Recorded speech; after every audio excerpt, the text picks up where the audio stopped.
کس شیر کی آمد ہے کہ رن کانپ رہا ہے، رستم کا جگر زیر کفن کانپ رہا ہے، ہر کسر سلاطین زمن کانپ رہا ہے، سب ایک طرف چرخے کوہن کانپ رہا ہے، اور شمشیر بکف دیکھ کے حیدر کے پسر کو جبریل لرزتے ہیں سمیٹے ہوئے پر کو، نکل کر صحرا سے جس نے روما کی سلطنت کو الٹ دیا تھا، سنا ہے یہ قدسیوں سے میں نے وہ شیر پھر ہوشیار ہوگا، اور الحمدللہ ایران وہ شیر ہے جو ہوشیار ہو گیا ہے۔ الحمدللہ جس خبر کا انتظار تھا وہ خبر آن پہنچی ہے کہ ایران نے مظلوم فلسطینیوں کے حق میں یکجہتی کرتے ہوئے سینکڑوں ڈرون اور بیلسٹک میزائلز اسرائیل پر داغ دیے ہیں۔ تاریخ کا سب سے خوبصورت منظر آپ اس وقت اپنی سکرین پر دیکھ رہے ہیں، جس میں آپ دیکھ رہے ہیں کہ ڈرونز فلسطین اور بیت المقدس مسجد اقصی کے اوپر سے گزرتے ہوئے اسرائیل کی جانب جا رہے ہیں، اور ایران نے یہ بھی اعلان کیا ہے کہ جو ممالک ارد گرد ہیں اگر انہوں نے ہمارے ڈرون حملوں اور بیلسٹک میزائلز کو نکارہ بنانے کے لیے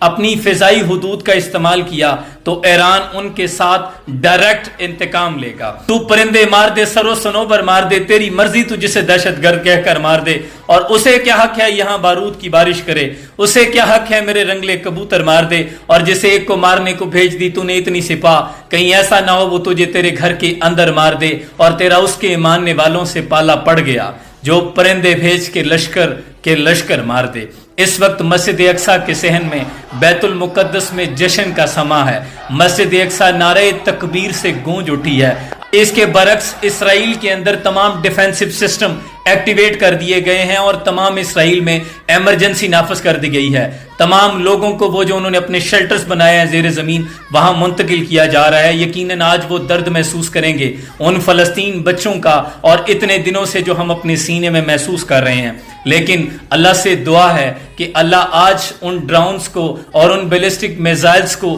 جو ان پر داغے گئے ہیں ان کنکریوں، ان پتھروں میں بدل دے جن کے بارے میں اللہ نے قرآن میں فرمایا تھا کہ اے محبوب یہ کنکریاں آپ نے نہیں پھینکی تھی، ہم نے پھینکی تھی۔ اللہ کرے کہ آج ان میزائلز اور ان ڈرونز میں وہی طاقت آ جائے جو اللہ نے اس روز ان کنکریوں کو عطا کی تھی۔ اور یہ بھی دعا ہے کہ اللہ تمام اسلامی ممالک کو ایران کی طرح فلسطینیوں کے حق میں کھڑا ہونے کی جرت اور ہمت عطا کرے، کیونکہ غزوہ بدر کے روز جب حضور نے کہا تھا کہ ہمیں بدر کے لیے نکلنا ہے تو کسی صحابی نے یہ نہیں کہا تھا کہ ہماری معیشت کمزور ہے یا رسول اللہ آپ ہمیں جنگ میں دھکیل رہے ہیں، جبکہ انہوں نے یہ کہا تھا کہ یا رسول اللہ صلی اللہ علیہ وسلم بدر کیا چیز ہے،